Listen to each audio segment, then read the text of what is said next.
The search is on in the Triad for two dangerous suspects accused of kidnapping someone and forcing them into prostitution. Well, it's surprising. I mean, of course, this is a nice neighborhood. I wouldn't think something like that would happen. Why neighbors in their small town say they had no clue. Honoring a fallen hero, an officer killed during a traffic stop and given a full hero send-off as departments across the area pay their respects. After a rainy weekend, we have lots of sun on the way for Monday, but how long will the dry weather stick around? Your full forecast is coming up.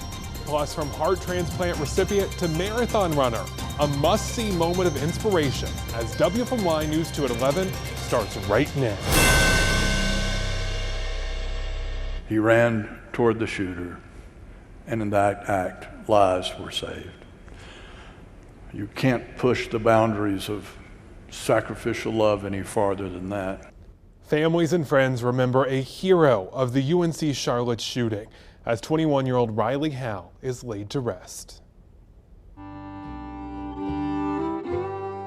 In the darkness of the UNC Charlotte shooting, Riley Howe's family wants to remember his light. Riley was such a free spirit who truly had no fears. The courage of a man who ran towards a shooter to save others, honored by the strength of his sisters and brother, holding it together in front of a standing room only crowd. I'll just never forget the breakfast on the porch, the battles we'd have with our many, many Legos, the volleyball games where he'd make it a point not to really try and make fart noises every time I tried to serve. Riley looked out for me. He always said he would beat someone up for me if I ever needed it. There for anyone who needed it. That was Riley's mission. That he was there on Tuesday wasn't just bad luck, it was fate. And my superhero doesn't wear a cape, he wears Tevas. And we want y'all to remember from today and from Riley's actions to care about things that matter and to be bigger than the small things that this world wants us to be hung up on. Make an effort to be kind, to be intentional, to be selfless, and to always treasure not only your family and loved ones, but everyone around you.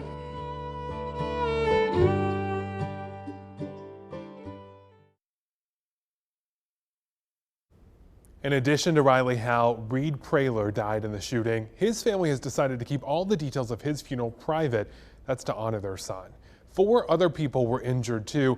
Panthers wide receiver DJ Moore stopped by to see one of them in the hospital today. Drew Pescaro tweeted these pictures from his hospital bed. We're praying for a speedy recovery as well as all the other victims. An apartment complex in a small Triad city next to a park filled with kids. Now, WFMY News 2's Jansen Silver says it's the center of a kidnapping and sex trafficking investigation. This is the type of story that raises so many questions, Jansen. First off, did they ever say that this happened in that apartment complex? Well, when I spoke with the sheriff's office earlier, they wouldn't confirm that detail. They did say that those 2 people they believed were in that apartment complex, which is why they searched for it. But as for the crime actually occurring there, they wouldn't go that far. I know you talked with a whole lot of neighbors. Did they see anything? Well, we saw a couple there. A lot of people saw police presence last night, but one person said he saw a lot of police and sheriff's deputies actually in full body armor while they were trying. Yeah, absolutely. Very scary for, again, a quiet part of Graham. And then one person said he was asked about the couple's possible vehicles they could be in. He says to his best memory, he remembers a small blue car and then a C300. Good work. We'll put any updates to this story on WFMYnews2.com. And now a sign not all is wrong in the world. This beautiful rainbow appeared over Mebane after a brief shower today.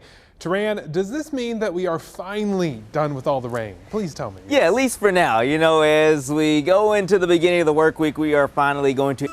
A police officer is dead after a shooting during a traffic stop. Mooresville police are mourning the loss of Officer Jordan Sheldon today.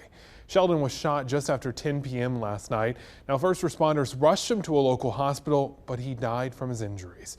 Police were able to track down the suspect, but he had shot himself by the time investigators got there. Triad police departments are showing their support, like Burlington, who wrote on Facebook, "The Burlington Police Department offers our condolences to family, friends, and co-workers of Officer Jordan Sheldon. May God offer you comfort during this very trying time." And several Charlotte area police, fire, and EMS departments joined together. They escorted Officer Sheldon's body to the medical examiner's office this morning. In total, 16 different departments joined in. Back here in the Triad, an officer is recovering after being hit by a suspected drunk driver. Lexington police tell us the officer was hit around 2 this morning. Right now, police can't tell us the suspect or the officer's name because it's still an ongoing investigation. But they say the officer is okay. Police add that the suspect has been charged with driving while impaired. To run a half marathon like the Kraft Half in Winston-Salem takes a lot of heart. It'd be tough for any of us, especially this man from Winston-Salem who just had a heart transplant. But he did it. WFY News 2's Laura Brachet brings us the moment of inspiration we all need to start our week. You just heard from a man with a heart transplant, but what about this? A uterus transplant. Having a part of your body missing, and so you feel different, you feel not the same as others. The latest advance in infertility treatments next. I can't believe you'd go through this crazy surgery, you'd move across the United States, like, you're crazy. A crazy idea for a chance to become a mom. A family moved across the states to afford a rare transplant surgery, and their gamble paid off. Born and raised. Modern science for you. Taran, I think we had enough of the rain. You said the work week's going to be pretty good to start, but then here we go again, towards the end of the week as usual. They deserve that week off. They've been working so hard. Oh my goodness, yeah. Hopefully it doesn't bring any rust with it. The coach doesn't think so, but we'll find out soon enough. Just like we deserve a week off from the rain, and it looks like we might get it. Yeah, we'll get a few days, and we will take it. You know, we had a pretty rainy weekend, but Monday, Tuesday, as you see on our 7-day forecast, we're looking completely dry before our rain chances start to go up for the second half of the week. Wednesday, Thursday, just a spotty shower storm. Better chance of scattered storms on Friday. So we're going to keep the rain chance for Wednesday and Thursday at 30%, just kind of typical summer-like weather. And then by Friday, the rain's going to be a little more scattered, not a washout, at least that's the way it looks right now, just kind of scattered storms around.